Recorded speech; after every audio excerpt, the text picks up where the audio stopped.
Ah, mes chers élèves de 6e 3 et 6e 9, très heureux de vous retrouver donc pour notre nouveau chapitre. Le chapitre que je vous avais annoncé, on reste dans nos intitulés classiques de chapitres en géographie, habiter, après habiter une métropole, après habiter la ville du futur, après habiter les littoraux. Eh bien, nous commençons ce nouveau chapitre, habiter un espace à forte contrainte. Nos gestes d'usage, Dédé la grenouille, qui est toujours avec nous. Alors, les espaces à forte contrainte. Voici le polycope que je vous ai envoyé hier soir. Une problématique toute simple. Je rappelle que la problématique, c'est la grande question qu'on pose en début de chapitre, question à laquelle nous essaierons de répondre au fur et à mesure du chapitre. Alors, évidemment, dans ce titre, déjà, une expression importante à expliquer, expression géographique, un espace à forte contrainte. Eh bien, l'espace à forte contrainte, c'est un espace où un élément naturel rend la vie de l'homme très difficile. Quand je dis l'homme, les femmes, les enfants. Ce sont souvent des raisons climatiques, mais ce sont parfois des raisons de relief, haute montagne, les pentes, ça peut être des espaces ou des zones sismiques, etc. Bref, des éléments de la nature qui rendent la vie de l'homme difficile et même en fait très difficile. Mais nous allons voir que l'homme est capable de s'adapter à tout type d'espace et de contraintes. Deuxième partie du polycope, pour qu'on y voit bien clair. Le sujet du chapitre, c'est donc habiter. Comment habiter dans des espaces difficiles, très difficiles pour l'homme.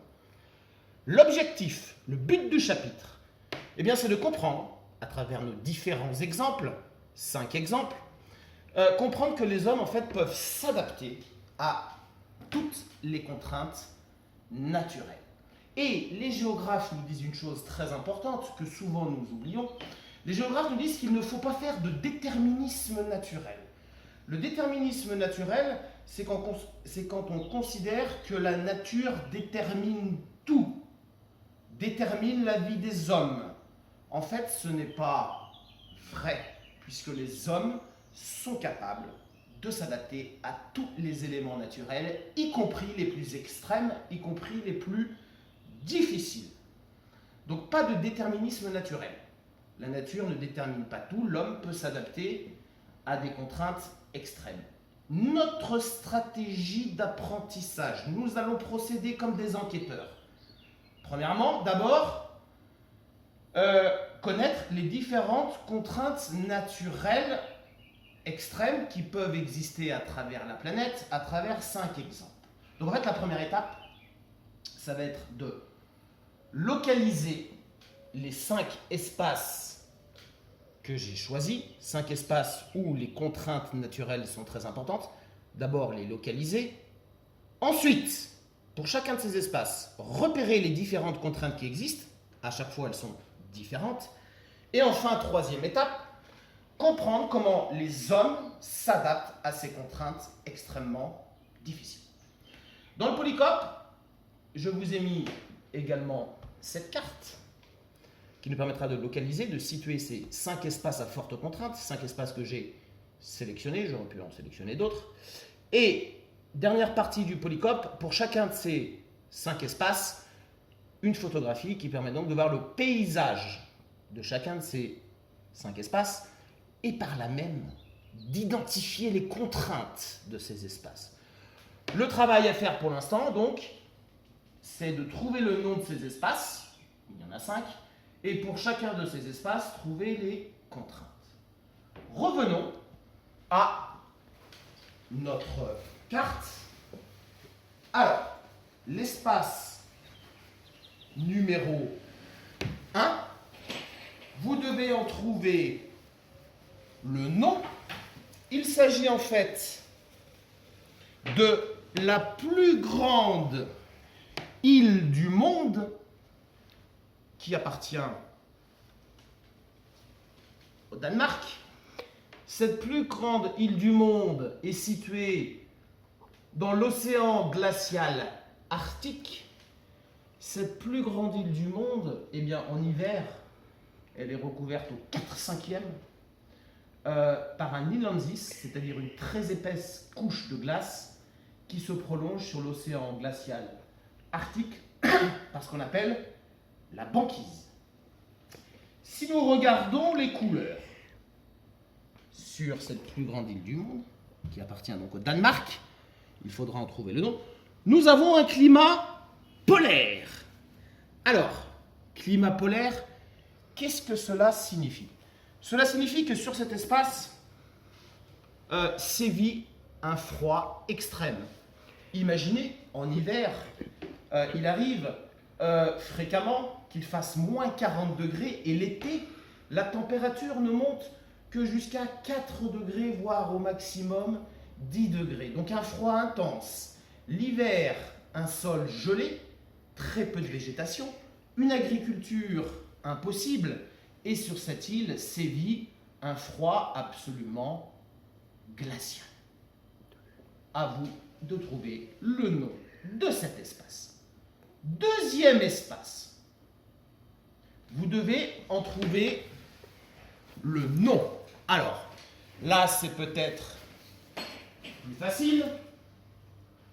En tout cas, ce sera à vous de le trouver. Eh bien, figurez-vous que cet espace est le plus grand désert chaud du monde.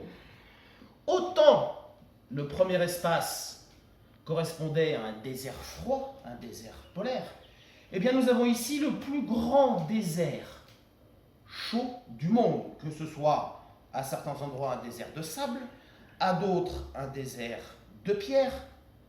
Dans cet espace, des températures extrêmes, mais cette fois-ci vers le haut. Il est fréquent que la journée il fasse 40 ou 50 degrés. Une très grande aridité. Attention, aridité, mot géographique important. L'aridité désigne la pénurie d'eau, le manque d'eau, très peu de pluie. Donc évidemment, une contrainte très très compliquée. Troisième espace.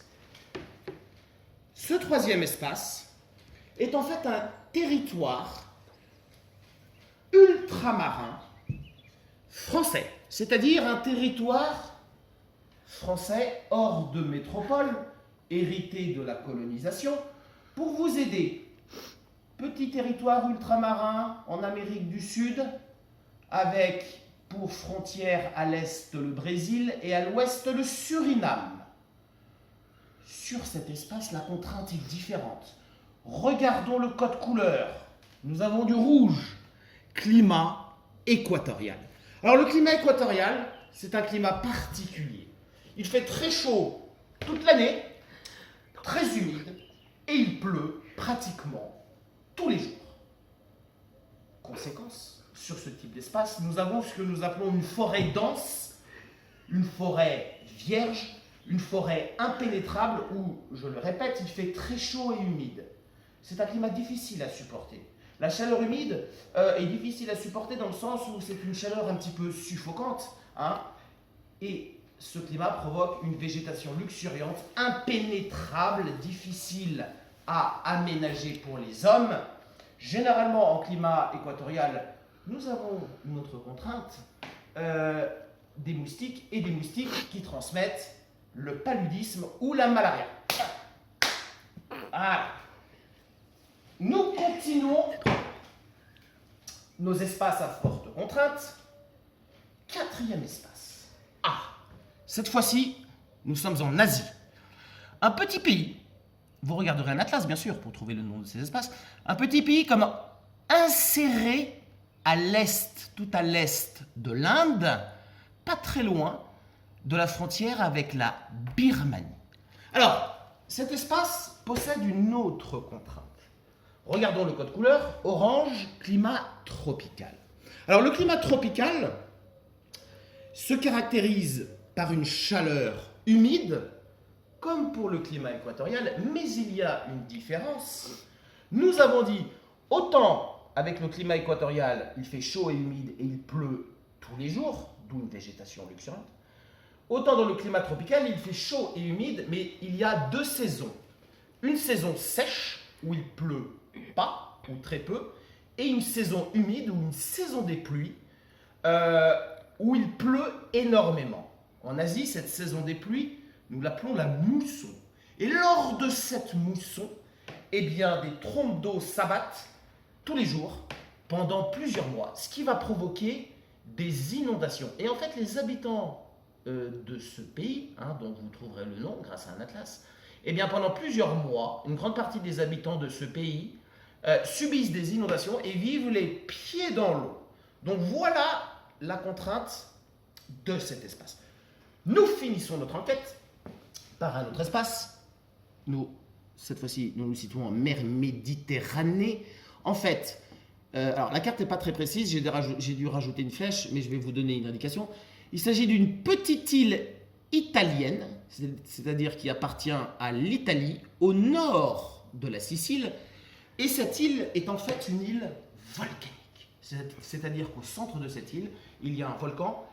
Et tenez-vous bien, ce volcan est encore un des plus actifs d'Europe.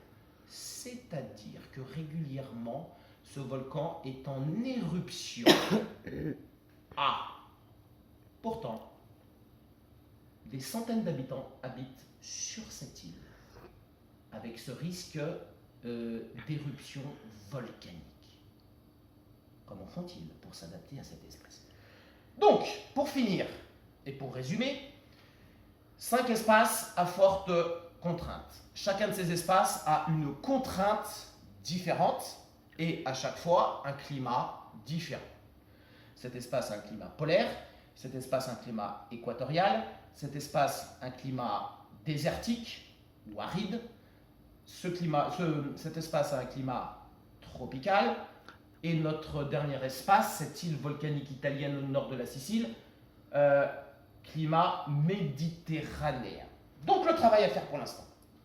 D'abord, grâce à un atlas, carte, vous me retrouvez le nom de ces 5 espaces et ensuite, vous trouvez les différentes contraintes de ces espaces. Les éléments naturels qui font que la vie y est extrêmement difficile. Dans cette vidéo, je vous ai aidé.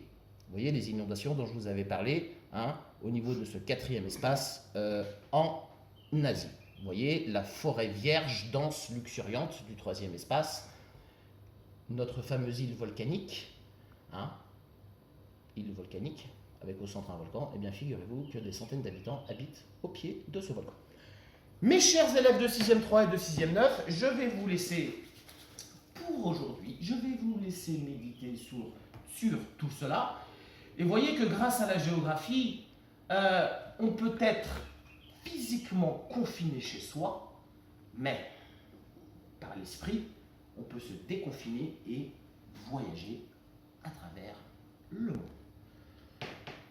Un petit au revoir à Dédé la grenouille qui décidément n'a pas arrêté de travailler avec nous. Je vous souhaite une bonne journée et je vous envoie une deuxième vidéo concernant ce chapitre dans le cours de la semaine.